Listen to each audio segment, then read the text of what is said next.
Hi, everyone. On today's episode, I'm joined by Nicole Lange, a licensed acupuncturist and holistic fertility educator who brings grounded, nurturing perspective to the journey of family building. Nicole invites us to slow down, tune into our bodies, and care for our whole selves, physically, mentally, and emotionally. She shares how her own path led her to acupuncture and why she's such a strong advocate for blending Eastern and Western approaches to support fertility.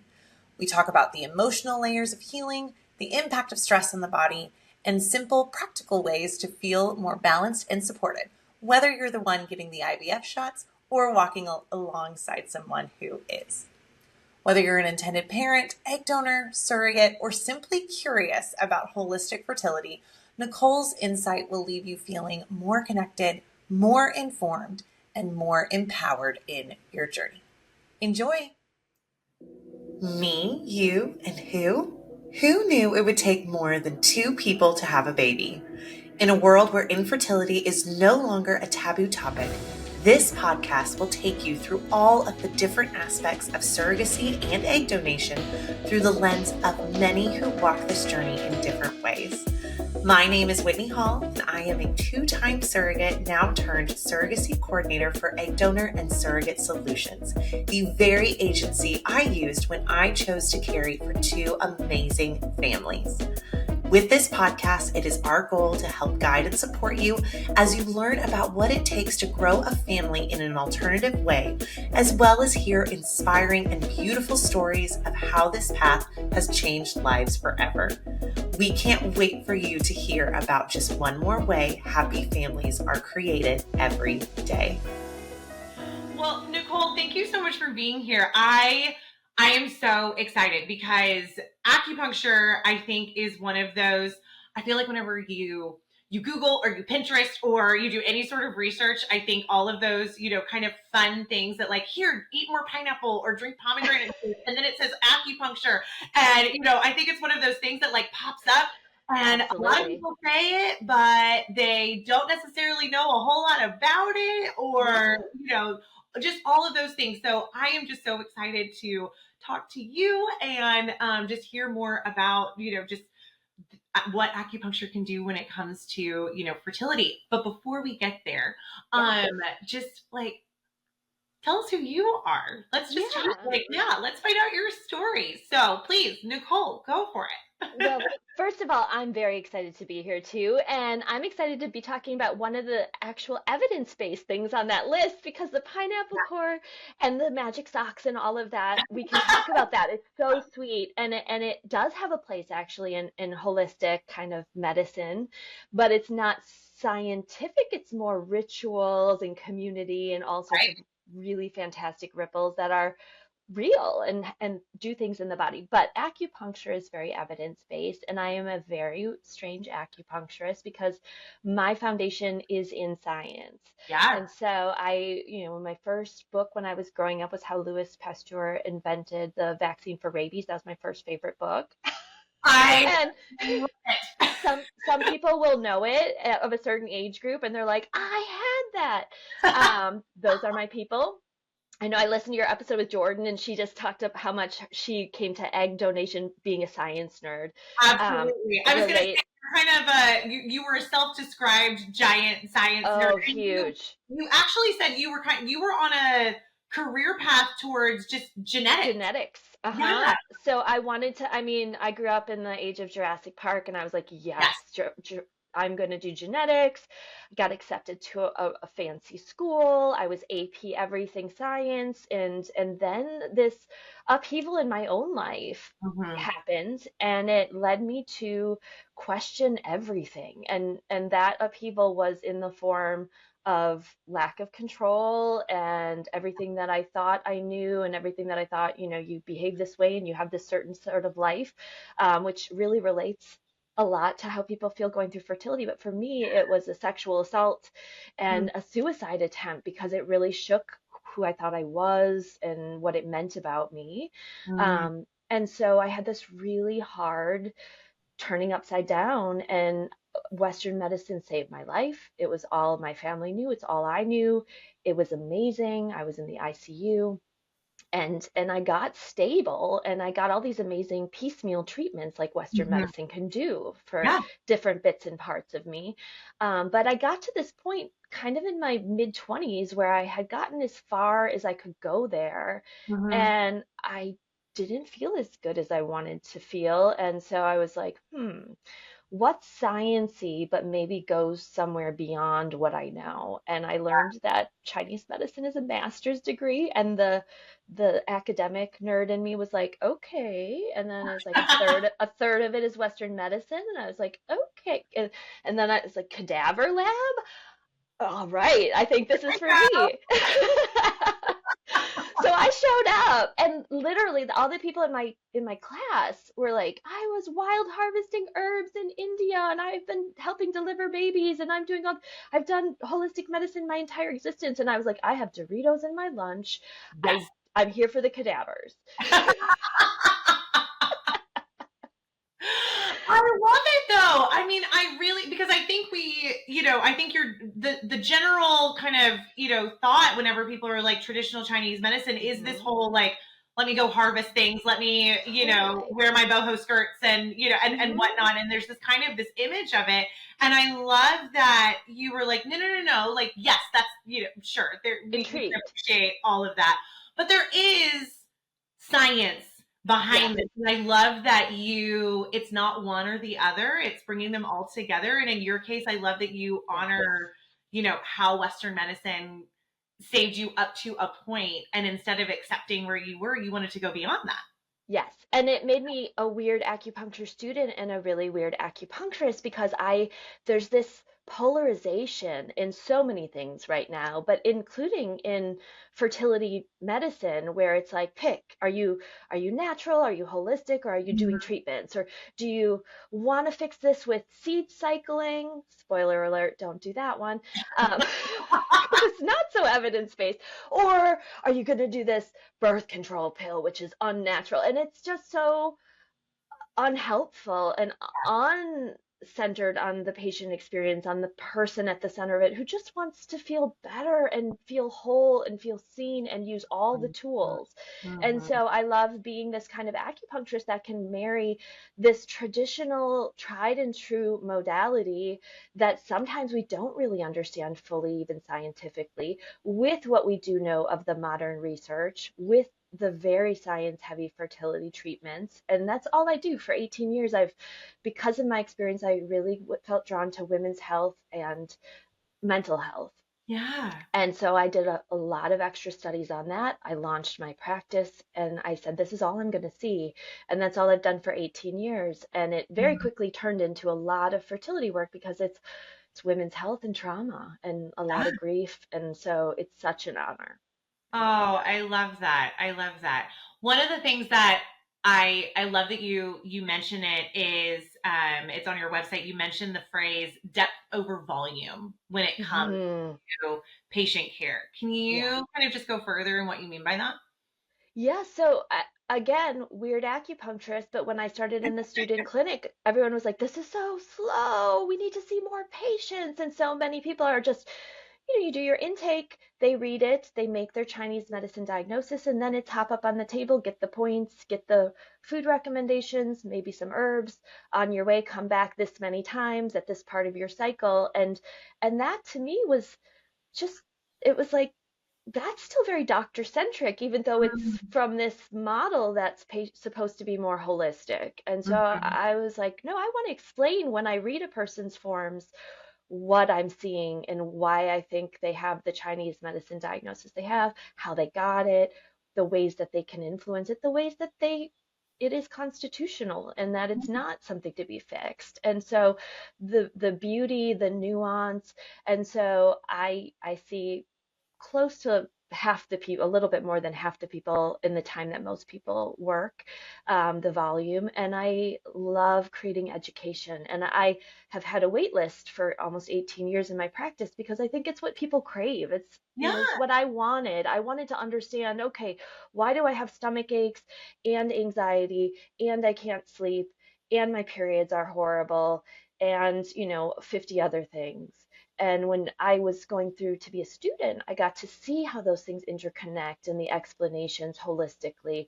And I got to see where the Western medicine would serve me and where I could go beyond that. And so that's really my goal in creating all the content and doing podcasts like this, is so that I can help more people, whether they see me or not, do Mhm. these things, because it shifts everything. It just makes Yeah. everything so much more balanced and human. Yeah. Well, again, right, it's that whole body approach versus just, I have this one, just side effect or this one Yeah. thing that's bothering. Well, let's dig further. Let's not just put a band-aid on that. Let's look at Yes. it whole body. So, can you walk us through a little bit about how acupuncture and traditional Chinese medicine can support Mhm. fertility, especially in the context of, IVF and egg donation and surrogacy? Yeah. So we have this fantastic moment in Chinese medicine right now where we're looking at all these reductionistic um, imaging techniques and tests and things, and we can see things like certain acupuncture points have been linked to regulating immune function and certain aspects of the specific immune. The different kinds of cells. So when we talk Yeah. about recurrent miscarriage and things like that, we can look at certain acupuncture points are associated with stimulating mesenchymal stem cell generation, which is the kind of stem cells that adults can still make from their bone marrow. And so we're looking at things like plasma stem cell uterine washes and things that are being done experimentally, and seeing how acupuncture can kind of mimic that in a more natural, accessible way to people. We can look at Doppler studies of the artery index, the blood flow, the pulsatility index is called, to the uterus, for not only supporting implantation but building a really healthy placenta with lots of vasculature, less risk of preeclampsia, intrauterine growth restriction, stuff like that. So acupuncture does have really cool science and research that can be very specifically applied to different concerns, different things that we're thinking about. Even something as simple as, for the day of embryo transfer, there's a combination of 2 points that they've been studied to relax the cervix. And Yeah. we know this from studies where doctors who are performing D&Cs were asked to compare this combination of points with numbing the cervix. And the doctor said it was easier to get through the cervix with this combination of acupuncture points versus the lidocaine. And they compared it to other sets of points. And then Mhm. they also asked the patient, the person who's having the procedure, like how uncomfortable or comfortable, how much discomfort did they have after the procedure? And it was different and improved. So Yeah. something like making sure the RE can get the catheter through the cervix with less cramping and less sort of gunk, technical term, in the catheter, so there's less pressure on the embryo. Yeah. So there's really cool specific things that you can do. And then there's all this history of connecting the dots and saying, okay, but you're more than a uterus. You're more than you know, the conditions that where we put an embryo, and whether that's with the Mhm. surrogate or with someone using donor eggs, it's so important to say, okay, are you feeling really amped up because you're excited to be a surrogate? I listened to your episode, and like the joy that comes through, and the belief in one's body, and the joy, right? But like, I didn't sleep last night and I'm all amped up and I'm coursing with adrenaline, right? That's a very different thing than like, I'm doing donor egg, I've exhausted this process with my own eggs, and so I'm feeling very guarded and there's some grief here. And so we want to add those kinds of things to the treatment, whether Mm. it's day of embryo transfer or the 2 week wait or wherever we're doing it. Yeah, yeah, I love that. So is it almost, I mean, I feel like it's kind of like the big word, but it sounds like you not only are you addressing just the biology of what your, uterus is being asked to do, Mhm. but it also almost sounds like you're kind of like testing those cortisol levels and looking at, again, just that whole body aspect of it.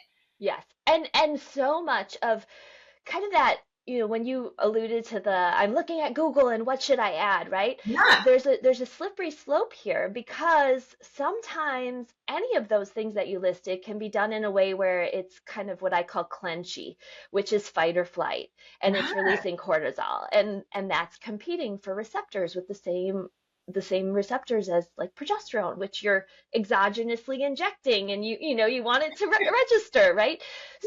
So even if you're doing all this external, very reductionistic things, if we're doing Chinese medicine in a truly holistic way, which I coined the phrase faux holism versus true holism. So faux holism is like, yeah, it's holistic, but I hate it and I'm stressed out and it's not in my budget and I'm cramming it in and I really am stressed out about it versus like, hey, this person authentically honors my grief or my joy and excitement and how's my digestion and is getting my cervix ready for this embryo transfer. That's true holism. I love that. I love that. So how does you were again, I love how much I love how science based all of this is, and it's not just, let me just like stick some needles in and kind of give you this almost placebo effect of like pretty Hmm. music, and then you're calm and quiet and look, we've done good things. Not that that's not great, but I love how there is so much science behind this.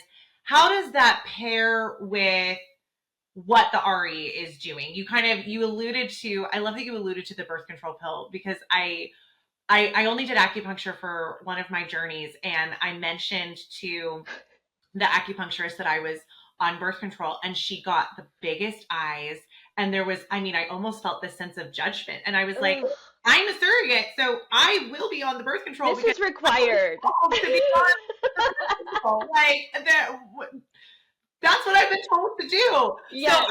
like, how do you kind of marry those two? What you're doing, Hmm. along with what the RE is asking and what is part of their protocol.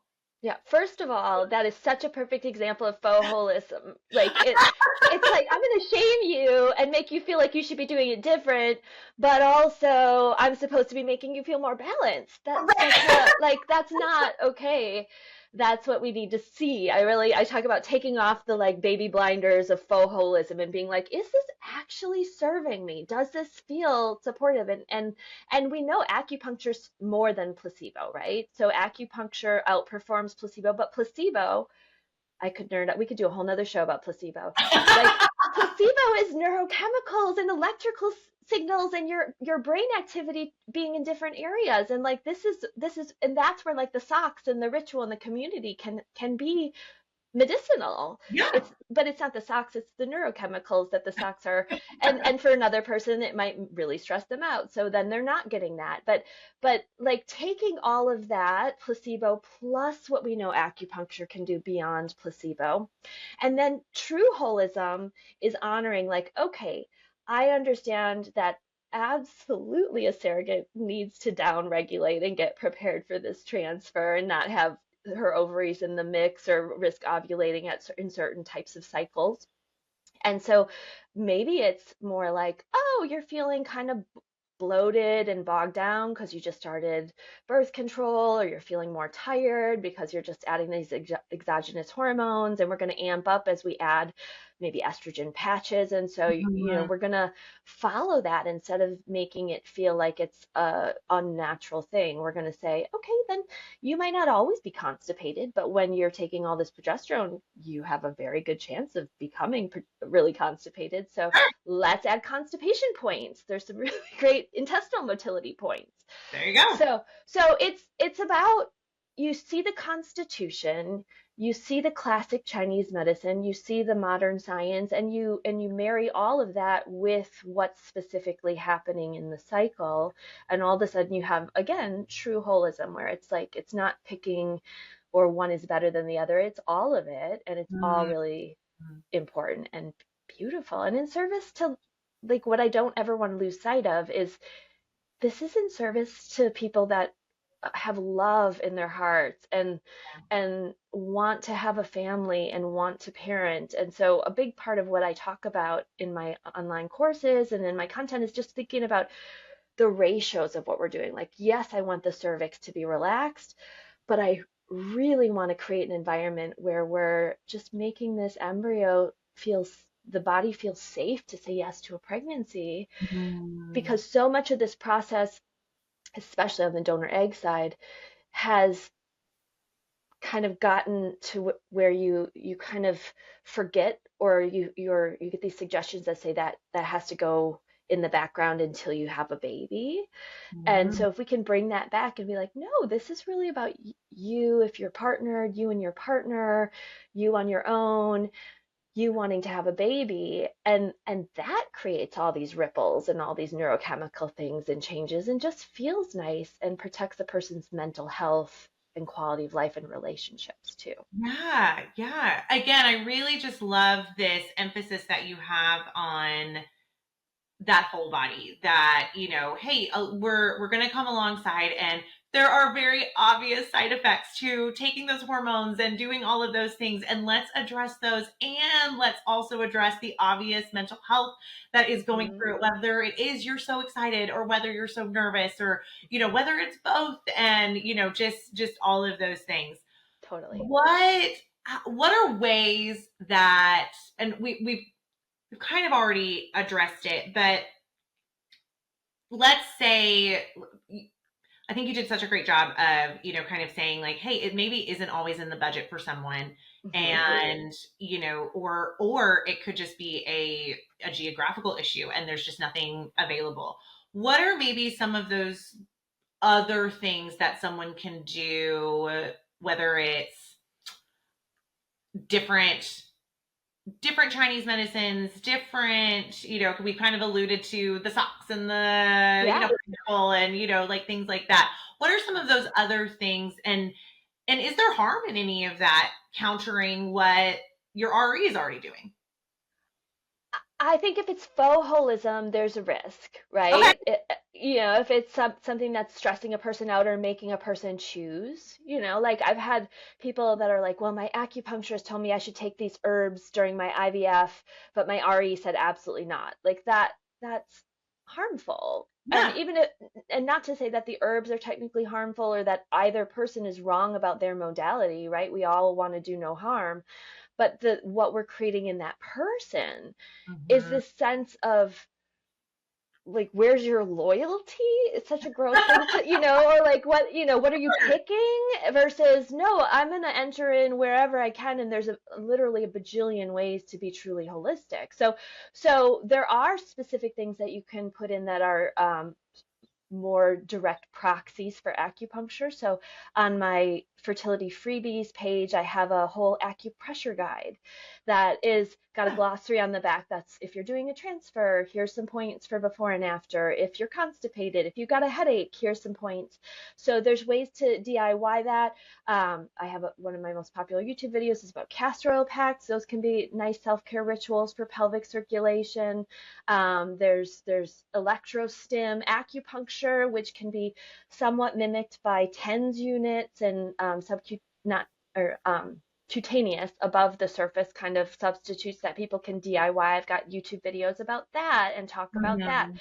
So there's so many ways that a person could create something that's in the budget that fits their where they are. Sometimes they have one acupuncturist and they meet them and they just don't click for whatever reason. Yeah. And so um, that's important to listen to. You shouldn't just be like, well, they're the only acupuncturist that can come on site to my clinic, so therefore they're going to come and make me feel a little stressed about what I haven't done 8 weeks before and say all these things that freak me out. Sure. Don't do that. That's not a good fit. And Yeah. then like to come back to the idea of ratios, I so enjoyed listening to the variety of shows that you've talked to different people that have gone through this journey themselves and experts. So often there are these side notes that I really want to flip the script on, right? Like I listened to an episode earlier this morning where she was talking about she's just like fourth failed IVF and she's like, I want a giant dog. I just want the Great Dane to snuggle. And it's like that feels like that's actually a truly holistic way to take your life off of hold, feel all that oxytocin, Mm. really just be like, I'm not going to wait till I have a baby and just hold my breath. I want a puppy. Or for somebody else, it's hot yoga. Or for somebody else, it's, everything in moderation and listen to your unique body. But I've had so many people, we hear these stories, right? Where it's like, and then I stopped caring. And Sure. it's not, if there was a button or an acupuncture point that I could do to make that happen, I would, that's all I would do all day, every day. That's not how this works. But we can say, if I could get closer to that place mentally, what would I do? Yeah. Right? I would get the dog, or I would go on that trip, or I would think about this job change, or I would say yes to this thing. And that, I call those main entrees, truly holistically, like, and the IVF part should be like the a la carte, like side salad. And like, Mm. if you order only things that are reductionistic fixes, it's like you just ordered 50 baked potatoes and side salads, and all you're craving is like, I'm a meat eater. Like, I just want a hamburger, Sure. and I haven't had a cocktail in a while, and maybe I want a margarita and some chips and some guac. And like, these are things like gratitude and connection and joy and purpose and all these things that are big picture, truly Yeah. holistic. And Yeah. equally scientific, just not in the fertility forums as much. Sure. Sure. So what I'm hearing you say is, just yes, we can add, and I think you're so right. You kind of touched on it in the world of IVF and in the world of, especially right, we're conditioned to, if I work hard, then Mm-hmm. there's going to be a reward after the end of that, and that's not always true. And you have a lot of intended parents that have experienced that of, I've worked hard, I've done Absolutely. all of the things, and for some reason I'm not getting that result. And same with surrogates, and same with Yeah. donors, and anyone that's in just this space, Yeah. and having that check back of like, hold on, take a Yeah. breather, exactly like you said, like, let's just for a minute, let's be grateful that we get the opportunity to do this, or Yeah. let's be thankful that we have these people in our space, or let's honor the fact that we're frustrated by it, and we can acknowledge that, and that's And okay. like, work with that. And Yeah. yeah, it's so important to be authentic and like do these big things. And I want to be very clear. It's not to say a side salad or a baked potato isn't sometimes medically essential to order. Absolutely. But you just don't want to order 50 more of those things when you're already ordering the biggest one that is maybe medically essential, right? Then we have to go back. And then how do we find the authentic thing? So it's not just this blanket, I'm grateful, I'm positive. It's, I am grateful for this amazing history of all the things that had to go into where we could extract eggs from ovaries and fertilize them and grow them in a lab to blastocysts and Sure. do all the things. And it doesn't mean that there's not a both ands, right? The Oh, mental health absolutely. provider was just talking about the both ands, right? But it's about equal opportunity, right? You're going to spend that time, most people, especially on the intended family side, where they've had all the hard knocks and the setbacks and the reasons to be sad and guarded and not get their hopes up. So Yeah. it's not about denying that. That's actually really quite harmful, and it shifts a lot of things in our bodies. We want to express those things. We want to honor them. We want to make space for them. And then we want to add the sort of equal opportunity balance. So I talk about it as yin and yang. Like, the yin is the dark nighttime part of it, and the yang is the bright sunshine part of it. And we would never want to just have it be all night or all day. It wouldn't be natural. And so Hmm. if we can say the nighttime is definitely in our hearts and in our mind, and we are aware of it, and so we're going to talk about it and do therapy and journal and join support groups and all of that. But we're also going to try to, like, I had a person who, she had had a lot of setbacks, and she got to her multiple transfers in, and she said, I know that this might not last, the other ones haven't, but I'm just going to take my embryo to the zoo this weekend. Oh. And I was like, that's so beautiful. Like, just that's an authentic joy that isn't contingent on the future and isn't tied to what has happened in the past. That's beautiful. That's beautiful. So getting into a little bit of the nitty gritty, what Hmm. would you say is kind of a typical preparation plan like Hmm. for someone, seeing you ahead of a transfer? Yeah, so it's if you're being truly holistic, we want to take the research and then we want to marry it with the customization of the person. So Yeah, some of the things that the research says is there's a study that says that having 8 acupuncture treatments prior to transfer can be helpful, and that doing it through egg stimulation and retrieval is more helpful than just adding it on the day of transfer alone. That said, that's not always in the budget. That's not right. always on the timeline where people hear about it. And so I never want somebody to feel stressed about it, because there's this 2 other studies that I like to talk about, and I have videos on my website about the research and links to all the research and how I specifically customize it. But there's another study that says that the best acupuncture, when they were comparing protocols with whole systems acupuncture, they called it, and sham acupuncture.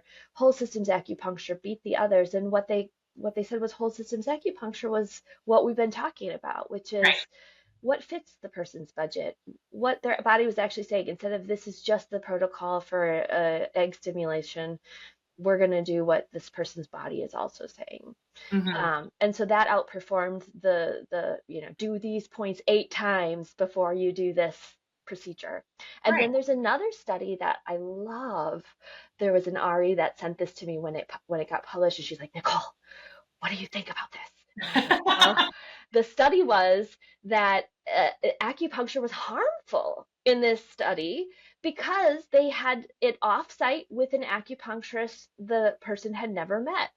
And the conclusion of the study, if you read it, was that there was enough other data that said that acupuncture was either not harmful or helpful over and over and over, that the conclusion of this particular study was that they had to conclude that it was something about how it was done and the differences in the study, and the other ones were on site or with an established care provider that they felt Uh-huh. comfortable with. And so I was like, this is the best study of them all, because this is where I'll talk people out of, oh, I've had acupuncture, I hate it, but I really want you to come and do my transfer. And it's like, maybe get a massage the night before, Yeah. or, do that yoga class you really like, or something else. So it has to be everything. Yeah. Okay. Okay. No, that makes sense. So you mentioned kind of the ideal, if Uh-huh. all of these are aligning, is that egg stimulation to transfer. Obviously, that is not the situation when it comes to a Yes. surrogate.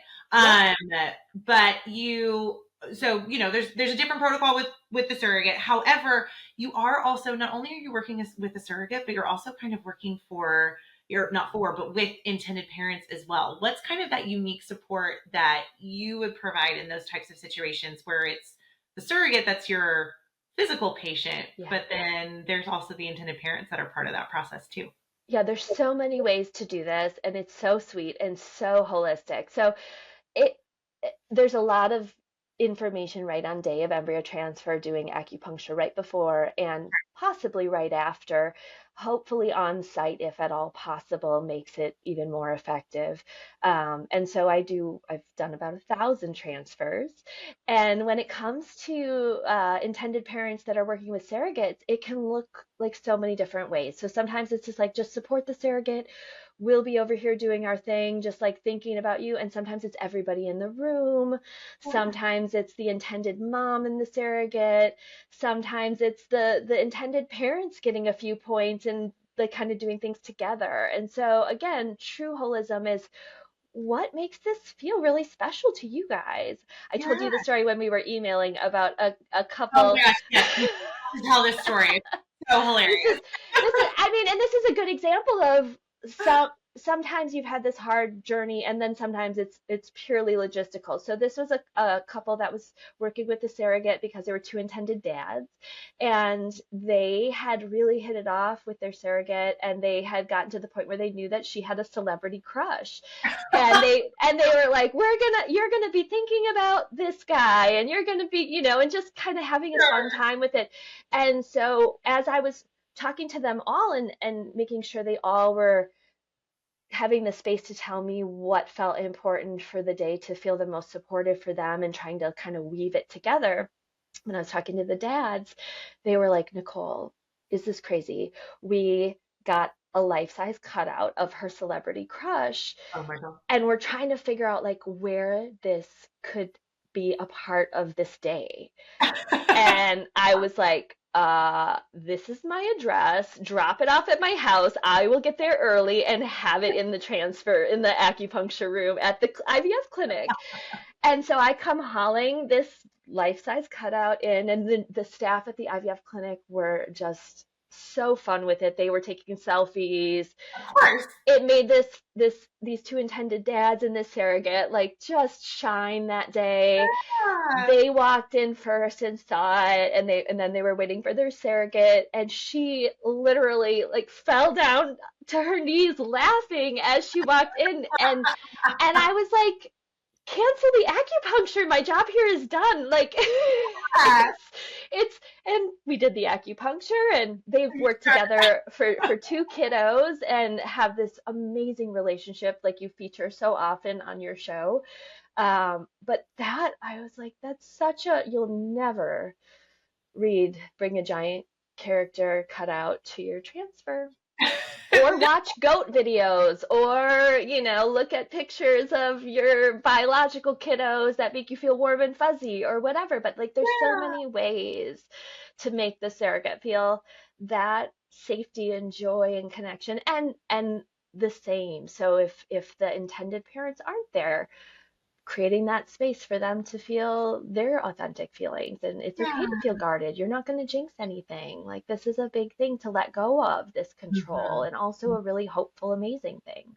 Yeah. Oh, I love that so much. Absolutely hilarious. But you're so right. Again, it really is that I feel like I say it ad nauseum, but every journey is so different and so unique but it's your journey. And I just love your approach of just that holistic. Let's look at the whole scenario. Let's look at all of the pieces and then let's honor each of those things. Hmm. You once mentioned, I know, right, like there's all this skepticism when it comes to, just acupuncture and things of those things. What would you maybe say to someone listening who might feel the same, and kind of how would you want to bridge that gap between that Western medicine and Eastern medicine? That's such a good question. And I first of all, I would never feel like if a person is so skeptical that it's not a curiosity, then I would Yeah. say that's okay. That's where you're at. You don't have to do this. But if a person is curious, I often will say, here's some information, and I like to share how it fills things that Western medicine isn't so great at, and vice versa. So Yeah. it's again about being more complete. So I think what Western medicine is really great at is reductionistic. Like I say, it's sort of like your whatever mainstream Western kind of medicine provider you're going to, it's like your main concern is a microscope slide, and they have this powerful microscope that is their training and the history of that medicine and their experience, and they're going to put it on and they're going to be like, okay, let's look at your progesterone levels, let's look at your antral follicle count, let's look at all these things, your RE, but your RE isn't going to look at your digestive stuff. You have to go to a different microscope slide with a different provider with a different microscope, right? So when there's something on the microscope that can be found and worked on and improved and treated, Western medicine shines, and Mhm. we want to embrace that and celebrate that. Yeah. And then where it's not so good is this, like, we looked at your microscope, we can't really see anything obvious, or we can see something but we don't really know what to do with that yet. Like, we don't Mhm. have the treatment, we're not sure what's evidence based. And so that can be where Chinese medicine or holistic medicine can start to fill in those things, where it's now this is a medicine that is observation based and experiential. And it's about, so I say that same main concern is like a piece of a puzzle.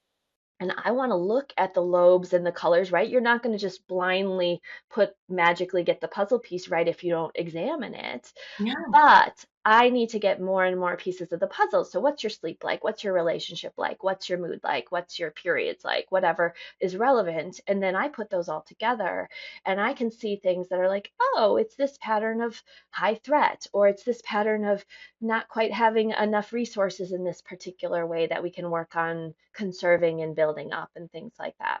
Yeah. So when you put them together, you have a more complete way of working from different angles and the best shot at not only the best pregnancy test outcomes, but truly having the best outcomes ongoing for your quality of life, your mental health, being set up to be a parent, being set up for all the unknowns and lack of control that will continue. I have a whole blog post on my um, website that is when should I come in for acupuncture? I need to feature it differently, but it goes over all these links in science. Yeah. Like here's what we can look at on an fMRI. Here's what we can see when we do look at brain wave pattern changes. Here's what we can look at on ultrasound studies of the uterine Mhm. blood flow. So Mhm. it's really cool to talk about that stuff too. Oh, for sure. Yeah. We'll science nerd and geek it out for sure. Yeah, absolutely. So when for you, I mean, again, I know you had just your own personal experience, but when for you can you maybe just share like a moment where you were just like, okay, this stuff really works. Like it really, Mm, really, I can read article after article, but yeah. for you kind of like, no, this stuff really works. This is this is embarrassing to say, but I've been doing this for 18 years, and I think up until COVID, I was like, "Ugh, acupuncture is great, but there's a lot of different ways to do that. Okay. And it's the ideas and the education, like the ideas and the education, the framework, that is so important. And then COVID came and I shut down and I launched my online program that I had been putting together for 5 years. The timing Mm, worked out really well for that. yes, it sure did. And I was like, okay, this program that's all the ideas, and anyone, whether they're getting acupuncture or not, can get it, and they don't have to go through me. I'm not going to be this bottleneck. And then I came back from COVID and everybody was extra in fight or flight mode, and Sure. I started doing acupuncture, and I was like, oh shoot, acupuncture is really special. Because it it does, and I mean this is going to be sciencey still, but it I was just witnessing how, whether you understand the science or not, and this is what I tell people on first visits, is I'm going to leave the room and you're going to be laying there with sharp, pokey things in your body that I just Mhm. stuck in your body. That doesn't sound relaxing at all. And I'm now going to leave you in this moment of the level of stimulation and screens and things that we have. I'm going to leave you for, in my clinic, it's 30 minutes. A lot of times it's 20 minutes or whatever. And you're going to have a call button to call me if you need me, but you're just going to be here for 30 minutes without anything else besides these needles in your body. Yeah. And you can just see like, this isn't, I am not going to enjoy this. This is going to be No, it forever. feels unnerving. You're And like, then, it's a, you're, I know for me, I was sitting there the very first time this happened and I was like, I'm yeah, missing something. I'm going to lose my mind in my yeah, own head. I'm just like racing thoughts. right, right. And that's what you would expect, right? Like you just did something sharp and you're pinned down literally and you can't do anything. And oh my God. And, and then, and this is where it's important, if it is truly holistic and nervous system based kind of trauma informed acupuncture, because not all Yeah. acupuncture is that style, but if it is that, things happen. I say I feel like a little bit like wizardy. I know the science, but it still feels like I'm a wizard. I will come back in 30 minutes and people will be like, I have never relaxed that deeply in my life. I didn't know I was capable. That was not 30 minutes. Was that like Yeah. 10 minutes? Are you sure? And I'll be like, actually, it was 35. And over and over since COVID, especially, it's like, oh, where else can you do that? Like, I'm going to make more than a half an hour feel like a blip while you feel like, I say it's like I shut all the tabs and restart your computer for your nervous system. Yeah. It's wizardry. It's science, but It's it fine. feels like wizardry. So so that's where, I mean, 5 years ago in my 18-year career was I like, oh no, acupuncture is very specifically cool in this way. Right. Oh my gosh, I love it. No, but I mean, yes, you can be in something for so long, and I love that it's still kind of, you get to have those aha moments of like, oh no, no, no, no, no. Yeah. This is pretty fantastic. And to kind of Mhm. instantly see that result has got to just be amazing. I mean, it feels amazing. It shocks me every time. Yeah. Like I do it all day, 3 days a week, and I am just like, and you can, I mean, the person can just be in a blind panic. Like, Sure. I just went in for my lining check. I have fluid in my uterus. My lining's only a 5. They want it to be over a 7 or 8. And I just think, okay, well, we're going to reset the nervous system, and they got to wait till their next lining check to see if they're going to get the go ahead, if things are going to change with the protocol tweaks or not. And I Sure. come back, and that person is like, oh, totally good. And it, and I'm like, Right. oh, Right. get out the way. Yeah, no, for sure. Oh, that's, I mean, yeah, that's wizardry. That's magical. It's science, Hmm. but Hmm. still. Hmm. Both, both.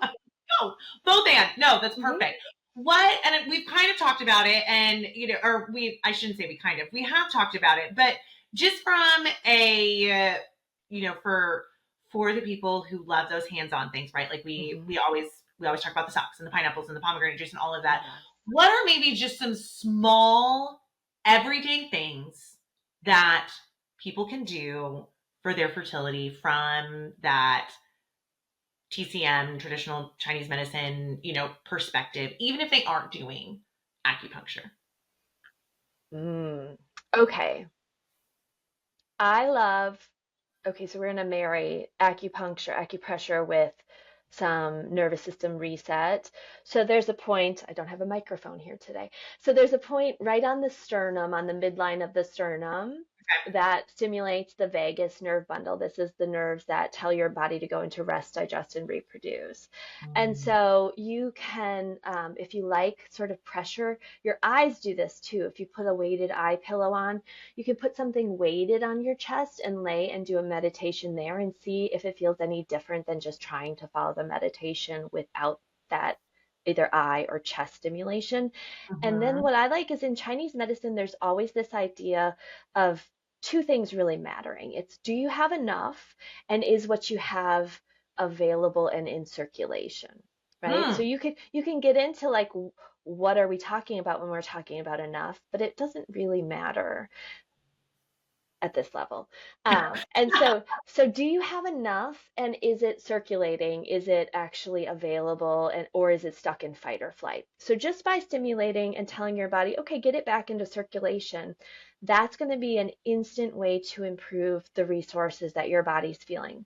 And then if you feel like you're the kind of person that's like, my intuition is I don't have enough. Like I'm feeling tired, I'm feeling depleted, I'm feeling mhm. worn down.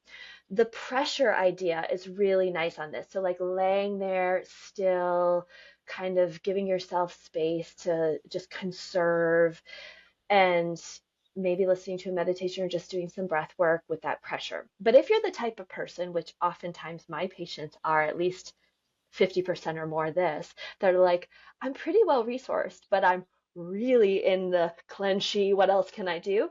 Sure. Then we can add a sort of dissipating stimulation to this. So then we might just take our fingertips and, I don't want to make noise, but just tap and tap Okay. out into the intercostal spaces, so the spaces between the ribs, and we can, just do some movement and some Mm, percussion to kind of create that little like vibrational movement, and okay. really doing that. So depending on what, and it could be the same person but different day, right? I just got my period, I'm really tired, I'm losing blood, pressure. I'm waiting to find out if my surrogate is going to get a positive test or not. I'm feeling like I'm crawling out of my skin. Yeah. Then you're tapping. And so you can just do that subtle kind of difference. Yeah. No, that's so super helpful. And I love how specific, and I feel like that's just for life in general. Even if you, aren't a surrogate or an intended parent, I feel like just if you're just if you're just walking through daily life, I feel like those little moments are so great, and having something like that. Yeah. And that's this, I love talking about small and cumulative. Like your scales of freak out and imbalance, mostly there's some really heavy bricks like Yeah. infertility on there, but a lot of it is just little things adding up. And so we're not going to magically take the brick of fertility struggles or recurrent loss off of that side of the scales that's feeling out of balance and feeling pressured, but we can offset. Like that's a much more doable thing than just Mhm. like I that's a problem. That's not healthy. I don't want that. You're going to feel like you're failing. You're going to feel like you're losing that battle versus, oh, I can tap a little bit. I can do that eyeball pressure thing. I can do the how do I take my life off of hold? I can add acupuncture where it feels truly holistic and not faux holistic. I can do the ritual of making a pineapple smoothie with the pomegranate juice and all of that if I like how it tastes, but I'm also going to say no if it gives me a mouthful of canker sores and pineapple doesn't agree with my body. Sure, sure. It's just like, okay, now we've done all these things in a really nuanced way and it helps. Yeah, no, I love that. What would maybe be your biggest piece of advice? And you've been dropping just Hmm. all kinds of little treasures throughout, but what would maybe be your biggest piece of advice for anyone that is preparing for an embryo transfer, whether they're carrying themselves or they're working with a surrogate? What would Yeah. be that biggest piece of advice you could give them? I'm going to steal this line that's been living in my brain for like the last 6 months that I read in an NPR article. This was a maternal mortality expert. I wish I wrote down her name, but she said, we treat the baby like it's the peanut butter cup, and we treat the person carrying the baby like they're like the oily little paper shell. you know? Wow, And yeah. and that needs to change. So everything that I've been talking about, from being truly holistic to switching the ratios to really thinking about what's in service, like this is all about shifting our mindset. And this is my main mission in life. By the time I retire, is I want fertility culture to shift where we're super evidence based and we can treat this medical complex biological thing Yeah. with confidence and with coverage. Oh, yes, please. and and at the same time we have stopped losing sight of that, like each individual person is this beautiful peanut butter cup that deserves to not be just beaten down and trodden upon and dismissed, and that means your sleep and your relationships and your quality of life right now. Yeah. And then that's what protects you when you're a parent, however you Mm. become a parent. So that's my main shift, is we just have to shift the ratios. And yes, IVF, surrogacy, donor egg, all of this is really big things, but we cannot make them our main entrees all day every day, or it's not healthy. Those are amazing pathways and journeys. And for the intended parent, right, but don't lose sight of Yeah, your overall, I mean, we all know you want the baby, of but course. don't lose sight of all of the beautiful steps in between that, and honoring that, Yeah, and yeah. sitting, And you and if the beautiful steps are like, oh my gosh, I have PTSD, that doesn't mean that it has to feel easy or nice, but it's, you matter. Your PTSD from going through these losses or these setbacks and having to let go of this and this grief. If you are the peanut butter cup here, then that needs to be part of this treatment. And that needs to be, it's not just when we get a baby, all of a sudden we're gonna put our life back together, work on it.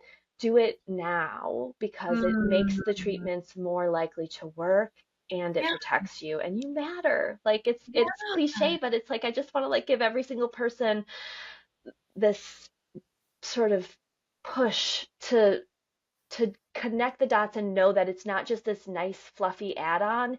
It is the treatment. It Hmm. is the best practice. It is the best fertility care, and Hmm. it's just like so much better than what we're doing. Sure. Yeah.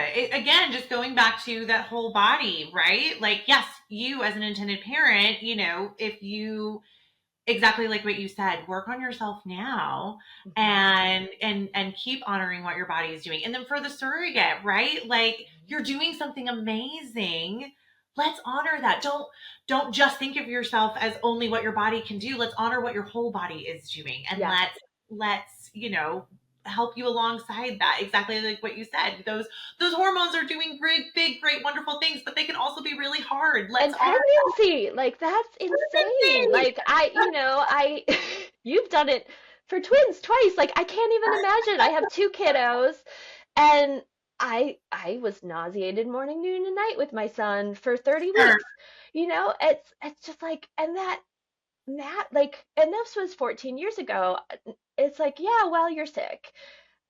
If I were doing this now, I'd be like, no, tell me what medications are available and give me the pros and again, Sure. like this all matters because when we're not feeling totally overwhelmed by being sick I mean, I wept in the Trader Joe's the first time I went back and didn't want to throw up because I was So so excited. that's that's weird that it was like nobody was like, hey, that's not cool. That seems hard.